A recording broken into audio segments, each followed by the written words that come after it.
Hello everyone, welcome to Camp Point. और आज हम स्टीरियो केमिस्ट्री का बहुत ही इंटरेस्टिंग टॉपिक डिस्कस करने जा रहे हैं जिसका नाम है इनेंशियोमर।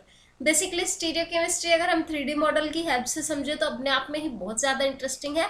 तो आज हम देखेंगे कि इनेंशियोमर और ऑप्टिकल आइसोमर भी इन्हीं को कहते हैं, ऑप्टिकल एंटीपोड भी इनेंशियोमर का ही नाम है। और देखेंगे कि इनेंशियोमॉर्फ्स क्या होते हैं, साथ में कुछ बहुत ही इंटरेस्टिंग पॉइंट्स, कुछ इंटरेस्टिंग फैक्ट जो है हम इनेंशियोमर्स के बारे में जानेंगे, उनकी फिजिकल और केमिकल प्रॉपर्टी से रिलेटेड। तो चलिए वीडियो को शुरू करते हैं। तो अगर हम बात करें इनेंशियोमर की, तो इनेंशियोमर्स को हम ऑप्टिकल आइसोमर, एंटीपोड और ऑप्टिकल एंटीपोड के नाम से भी जानते हैं। इनेंशियोमर को ऑप्टिकल एंटीपोड क्यों कहा जाता है, ये भी हम इस वीडियो में थोड़ी आगे चल के देखेंगे।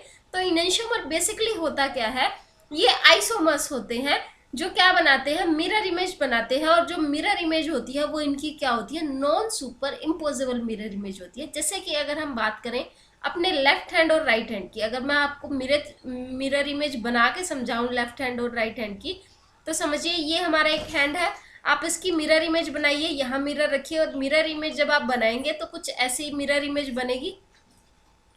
अब आप इस मिरर इमेज को, इस हैंड की मिरर इमेज को इस हैंड पे रखेंगे तो ये दोनों एक दूसरे को सुपर इम्पोज नहीं करेंगी, मतलब एग्जैक्टली एक दूसरे को कवर अप नहीं करेगी। ये जो थंब है हमारा, ये एक दूसरे को कवर अप नहीं करता। तो ये क्या बनती है, non superimposable mirror image बनती है। तो जब कोई दो स्टीरियो आइसोमर क्या बनाए, non superimposable mirror image बनाए, तो वो क्या कहलाते हैं हमारे पास, they are called as enantiomer. जैसे कि हमारा लेफ्ट हैंड और राइट हैंड की मिरर इमेज बनाए तो वो क्या नहीं करती, एक दूसरे को आइडेंटिकली सुपर इम्पोज नहीं करती, एक दूसरे के जैसी नहीं दिखाई देती। अब बात करें जो हर एक मेंबर है इस पेयर का, जैसे कि ये एक मेंबर है और ये एक मेंबर है, इनको हम क्या कहते हैं, इनको हम कहते हैं इनेंशियोमॉर्फ्स। इनेंशियो का मतलब होता है अपोजिट और मॉर्फ्स का मतलब होता है फॉर्म।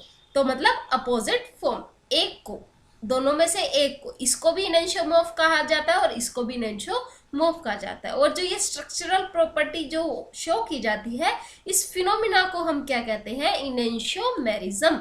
ओके, अब हमने पीछे देखा कि स्टीरियो आइसोमर्स होते हैं इनेंशियोमर। अब स्टीरियो आइसोमर क्या होते हैं, पहले मैं आपको ये बताऊं कि स्टीरियो आइसोमर क्या होते हैं। मोलिकुलर फॉर्मूला तो सेम होता है उन स्ट्रक्चर्स, उन स्पीशीज का, कनेक्टिविटी भी सेम होती है but orientation different. Connectivity same मतलब जो एटम्स या ग्रुप्स या मॉलिक्यूल जो कनेक्ट होते हैं वो बिल्कुल सेम होते हैं, वो हम डिफरेंट नहीं करते, बट हम उनकी क्या डिफरेंट कर देते हैं, उनकी ओरिएंटेशन डिफरेंट कर देते हैं। मतलब अगर आपने जैसे सपोज कीजिए सी, यहाँ पे कोई ग्रुप है COH, CH3, OH, H, OH, H, ऐसा कुछ है, आपने नेक्स्ट में इस OH को यहाँ से हटा के क्या कर दिया, यहाँ कर दिया। मतलब कनेक्टिविटी तो सेम है OH की, कार्बन से ही जुड़ा है, बट यहाँ की बजाय वो कहाँ चला गया, यहाँ। ओरिएंटेशन हमने उसकी क्या कर दी, डिफरेंट कर दी। तो स्टीरियो आइसोमर जब बनेंगे तो वो क्या बनाएंगे, मिरर इमेज बनाएंगे। तो मिरर इमेज अगर बनाएंगे तो यस, अगर नहीं बनाएंगे तो नो। अगर नहीं बनाएंगे मिरर इमेज स्टीरियो आइसोमर तो वो क्या कह लेंगे, जिनका मिरर इमेज रिलेशनशिप नहीं होगा, दे आर कॉल्ड एज डाइस्टीरियोमर। और अगर मिरर इमेज बनेगी तो दो तरीके की बन सकती है, super imposable mirror image and non superimposable mirror image. अगर सुपर इम्पोजेबल मिरर इमेज बन जाती है तो वो क्या कहलाते हैं, आइडेंटिकल। जैसे कि मैं आपको एक एग्जांपल दूं कि हमने यहाँ OH, OH, H, H, COH and COH ये ही बनाया और इसकी मिरर इमेज बनाई, तो ये मिरर इमेज इसको ओरिएंटेशन के बाद क्या करेगी, सुपर इम्पोज करेगी। तो ये स्पीशीज कैसी है, आइडेंटिकल, ये इनेंशियोमर नहीं है। Whereas non superimposable mirror image बनेगी तो क्या कहलाएंगे, इनेंशियोमर। अब आपको एग्जाम्पल में इनेंशियोमर की कराऊंगी। तो इनेंशियोमर जो हमेशा कैसे होते हैं, कायरल होते हैं। अगर आपने कायरल मॉलिक्यूल वाली मेरी वीडियो देखी होगी तो मैंने आपको वहां बताया था कि कायरल मॉलिक्यूल की भी क्या कंडीशन होती है, कि वो क्या बनाते हैं, non superimposable mirror image बनाते हैं। और अगर आपके पास एक ही एसिमेट्रिक सेंटर है मॉलिक्यूल में या एक ही कायरल सेंटर है मॉलिक्यूल में, तो वो हमेशा क्या होगा, कायरल होगा। ठीक है, अब यहाँ पे मैंने एक एग्जांपल भी आपको दिया है इनेंशियोमर का। जरूरी नहीं है कि इनेंशियोमर में एक ही क्या हो आपके पास एसिमेट्रिक सेंटर हो, एक से ज्यादा भी हो सकते हैं, वो डिपेंड करता है। तो यहाँ पे देखिए ये एक असिमेट्रिक सेंटर है, sp3 हाइब्रिडाइज है और 4 डिफरेंट ग्रुप लगे हुए हैं, और ये भी एक असिमेट्रिक सेंटर है। आप इनकी एक बार इलेक्ट्रॉनिक कॉन्फ़िगरेशन आप इनकी निकाल लीजिए। तो कॉन्फ़िगरेशन निकालेंगे तो ये फर्स्ट प्रायोरिटी ग्रुप है, this is second priority and this is third priority group.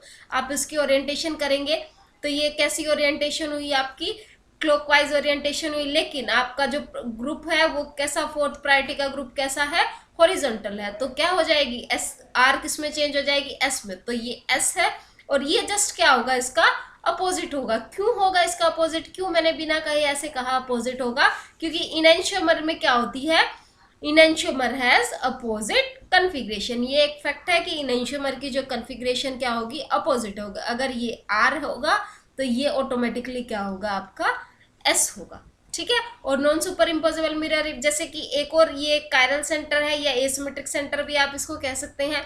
This is first priority group, this is second and this is third. आप उसको रोटेट करेंगे तो 1 2 3 ऐसे रोटेट करेंगे, और आपका जो फोर्थ प्रायोरिटी का ग्रुप है वो कहाँ है, वो आपका हॉरिजॉन्टल पोजीशन पे है। तो ये क्या बन जाएगा, S and this is called as R. तो हमेशा आपके पास इनैंशियोमर में क्या होती है, अपोजिट कॉन्फ़िगरेशन होती है। नेक्स्ट अगर हम बात करें इनैंशियोमर की फिजिकल प्रॉपर्टीज की, तो इनैंशियोमर के पास melting point, boiling point, solubility, refractive index, density and dipole moment, ये सब चीजें क्या होती है इनैंशियोमर्स की, सेम। बेसिकली इनैंशियोमॉर्फ्स की एक फॉर्म ये, एक फॉर्म ये, दोनों फॉर्म की melting point, boiling point, solubility, refractive index, density, dipole moment, सबका सब क्या होता है, सेम। बट डिफरेंट क्या होता है, direction towards plane polarise light. जो डायरेक्शन है प्लेन पोलराइज लाइट को रोटेट करने की, वो क्या होगी, डिफरेंट। मतलब अगर एक प्लेन पोलराइज लाइट को राइट में रोटेट करेगा, डेक्स्ट्रो होगा, तो दूसरा ऑटोमेटिकली क्या होगा, लीवो होगा। और एक और चीज, अगर देखिए ये स्पीशीज कोई एक्स है, ये डेक्स्ट्रो 25% उसको लाइट को 25 एंगल से यहाँ रोटेट कर रही है, तो ये जस्ट उसके अपोजिट मैग्नीट्यूड में, ये -25 में कर रही होगी। मतलब मैग्नीट्यूड सेम होगा बट क्या होगा, अपोजिट होगा, ठीक है। तो यहाँ पे हमें नोटिस करने की क्या चीज है कि डायरेक्शन जो है प्लेन पोलराइज लाइट को रोटेट करने की, वो क्या है, डिफरेंट। जैसे कि एक मैंने एग्जांपल भी यहाँ आपको दिया है, ये एक स्टीरियो सेंटर है, यहाँ पे आप कोई भी ग्रुप लगा लीजिए अपनी मर्जी से, बस मैंने समझाने के लिए आपको बताया है, ठीक है। तो ये डेक्स्ट्रो रोटेटरी है and this is laevo rotatory. यहाँ पे जो आपको प्लेन पोलराइज लाइट को रोटेट करने की पावर है वो कितनी है, +5.9, और यहाँ कितनी है, -5.9। तो मैग्नीट्यूड तो सेम है बट आपका क्या है, डायरेक्शन अपोजिट है। एक जगह डेक्स्ट्रो है और एक जगह क्या है, लीवो है। बॉइलिंग पॉइंट भी आपका सेम है 128.9, यहाँ पे भी बॉइलिंग पॉइंट सेम है, और आपका म्यू जो रिफ्रैक्टिव इंडेक्स है वो भी कैसा है, सेम है। हम बात करें यहाँ पे कि यहाँ पे कायरल और अकायरल की बात करें, तो जो आपके इनैंशियोमर है, केमिकल प्रॉपर्टीज उनकी डिफरेंट होती है कायरल मीडियम में, और केमिकल प्रॉपर्टीज सेम होती है किसमें, अकायरल मीडियम में। सो थैंक यू, होप आपको आज का ये कॉन्सेप्ट समझ आया। अगर कॉन्सेप्ट समझ आया, चैनल को सब्सक्राइब करें, वीडियो को लाइक और शेयर जरूर करें, और कमेंट सेक्शन में जरूर बताएं आपको वीडियो कैसी लगी। Thanks a lot, have a nice day.